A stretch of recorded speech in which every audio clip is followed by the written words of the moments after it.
La voz de los protagonistas. Contacto telefónico.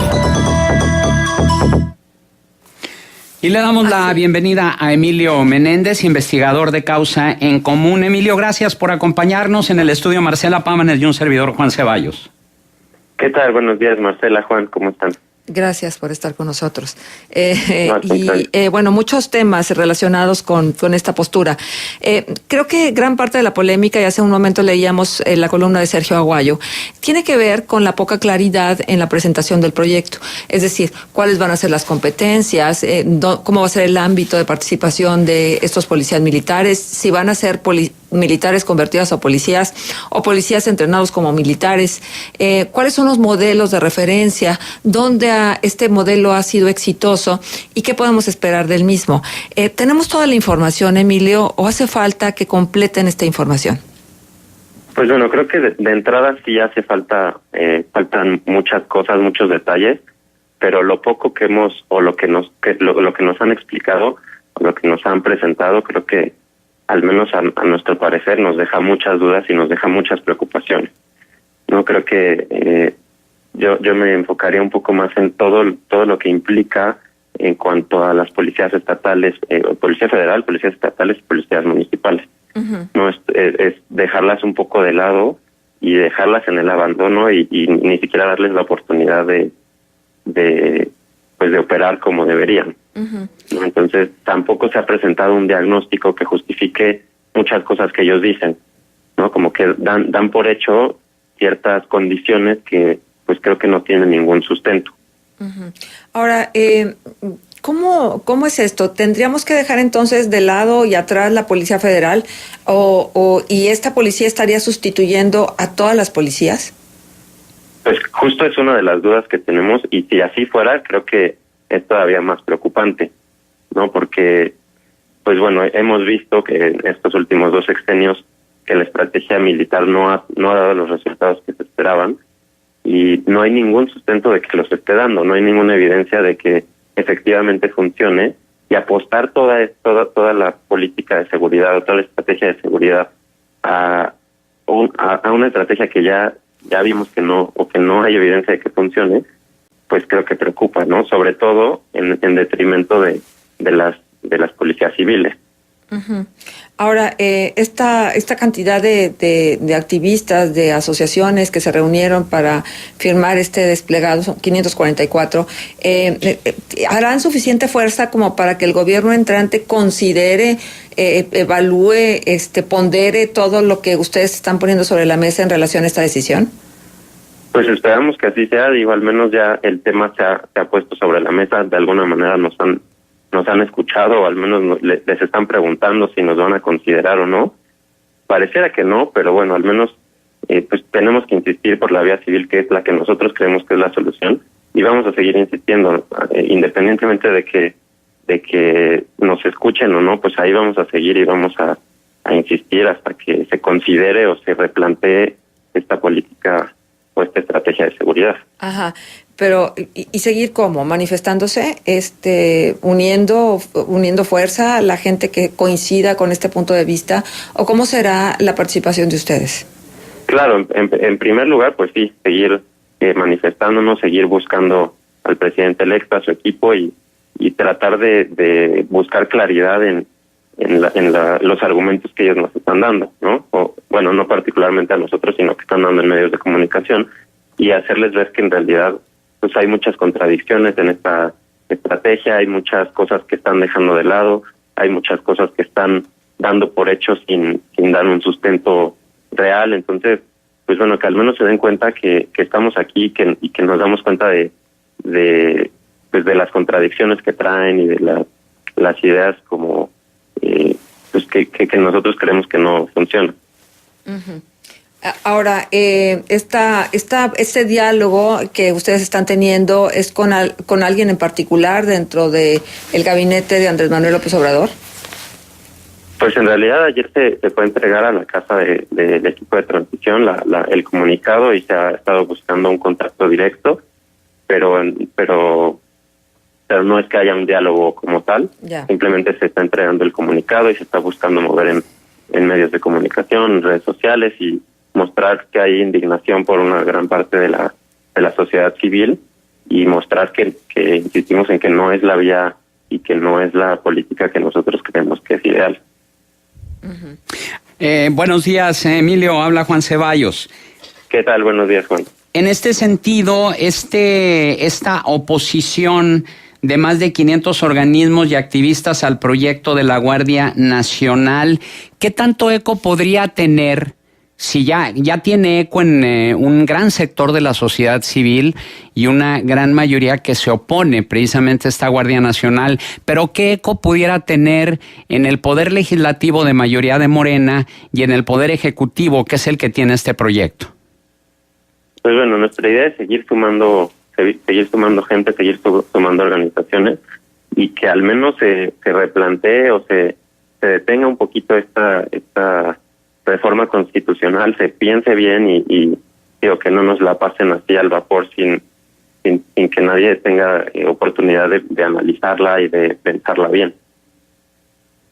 Sin embargo, ¿cuáles son, digamos, porque hay una serie de artículos que se publican el día de hoy en los que se habla más de los contras que de los pros de esta Guardia Nacional? Sin embargo, habría que sopesar y en una balanza ver cuáles serían los perjuicios y cuáles serían los beneficios. En ese balance, obviamente ustedes ven más perjuicios que beneficios. Sin embargo, ¿cuáles son los más importantes que ustedes consideran?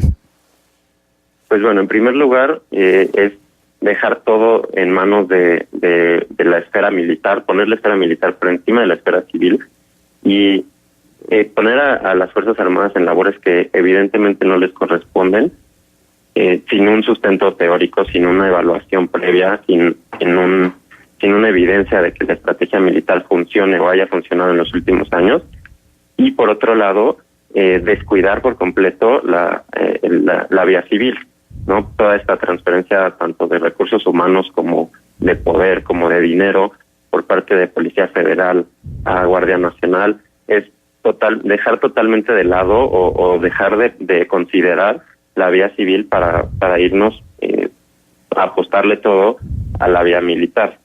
Cuando, insisto, ni siquiera se le dio una oportunidad a las corporaciones civiles de realmente ver si podían funcionar, porque desde el principio hubo un abandono por parte de los gobiernos estatales, por parte del gobierno federal en este último sexenio. Entonces, pues si no se apuesta y si no se fortalece a los cuerpos civiles, creo que no difícilmente vamos a llegar a una solución. Olga Sánchez Cordero estuvo el pasado fin de semana aquí en el estado de Coahuila, concretamente en el municipio de Arteaga, y ahí hizo algunas precisiones en el sentido de que, por un lado, no quiere decir que todo el ejército y todas las Fuerzas Armadas vayan a integrar esta Guardia Nacional. Dijo que serían 50,000 personas que serían contratadas ex profeso y capacitadas para tener para darles esas atribuciones de prevención del delito e incluso de investigación del delito, que estarían profesionalmente preparados y que serían, en caso de incurrir en violaciones a los derechos humanos o en caso de incurrir en violaciones a la ley, serían juzgados por una autoridad civil y no militar. Decía que había que conjurar todos esos riesgos de los que hablaba la gente, que no era una verdadera militarización del país, que las Fuerzas Armadas seguirían cumpliendo con la función constitucional que ya tienen y que la Guardia Nacional está incluida en la Constitución desde la Constitución de 1857 y que también está incluida en la Constitución de 1917. ¿Cuál es la opinión de Causa Común al respecto? Pues bueno, yo creo que, más bien ya lo dijeron, el mando operativo lo va a tener la Secretaría de Defensa Nacional. La capacidad o la función de adiestramiento y reclutamiento la va a tener de igual manera la Secretaría de Defensa Nacional. Entonces, bueno, si esto no es una militarización, entonces, pues que sí lo es, ¿no? Llamarle nada más policía, pero estar entrenado y ser reclutado por parte de la Sedena, pues desde luego que es una militarización. Yo creo que tampoco quieran vendernos una idea que pues simplemente les están poniendo otro nombre, pero sigue siendo militar. Toda la parte operativa, al menos, va a ser por parte de la Sedena. ¿Procedería un amparo ante la Suprema Corte de Justicia de la Nación por esta acción de autoridad en caso de que se decretara la Guardia Nacional? Pues habría que ver. Nosotros vamos a buscar todos los medios para que esto se replantee, que esto se detenga, y habría que ver cuáles son los medios que tenemos. Uh-huh. Hay una serie de puntos bien específicos en lo que tiene que ver con la Guardia Nacional, por ejemplo, la conservación de los rangos y grados jerárquicos de los militares. También esta necesidad de reforma en 7 puntos específicamente de la Constitución para que la Guardia pudiera proceder dentro del marco de la legalidad. Y sin embargo, bueno, pues ya hay todas estas consideraciones que hemos escuchado la mañana de hoy en esta conversación que hemos tenido contigo, Emilio, pero lo que voy es, ¿justificaría la cantidad de muertos que hemos tenido, la cantidad de esfuerzos que se han hecho, la cantidad de recursos que se han gastado y que no han dado los resultados que todos esperamos, que se investigue, que se experimente con un modelo como este, o específicamente dónde podría señalar los riesgos? Pues yo creo que es todo lo contrario, porque en realidad la estrategia ha seguido más sobre esta línea que sobre la otra línea que nosotros proponemos, y toda la inversión ahora se estaría destinando a las Fuerzas Armadas de manera, digamos, explícita en la Constitución. Todo el poder y toda el presupuesto se está transfiriendo a esta Guardia Nacional. Bueno, no todo, pero gran parte. Entonces, en realidad, yo creo que va en el sentido contrario, en el que tendríamos que realmente apostar a la Policía Federal y a los demás cuerpos civiles para darles una oportunidad y para mantenerlos, digamos, en las mejores condiciones para ver si realmente funcionan.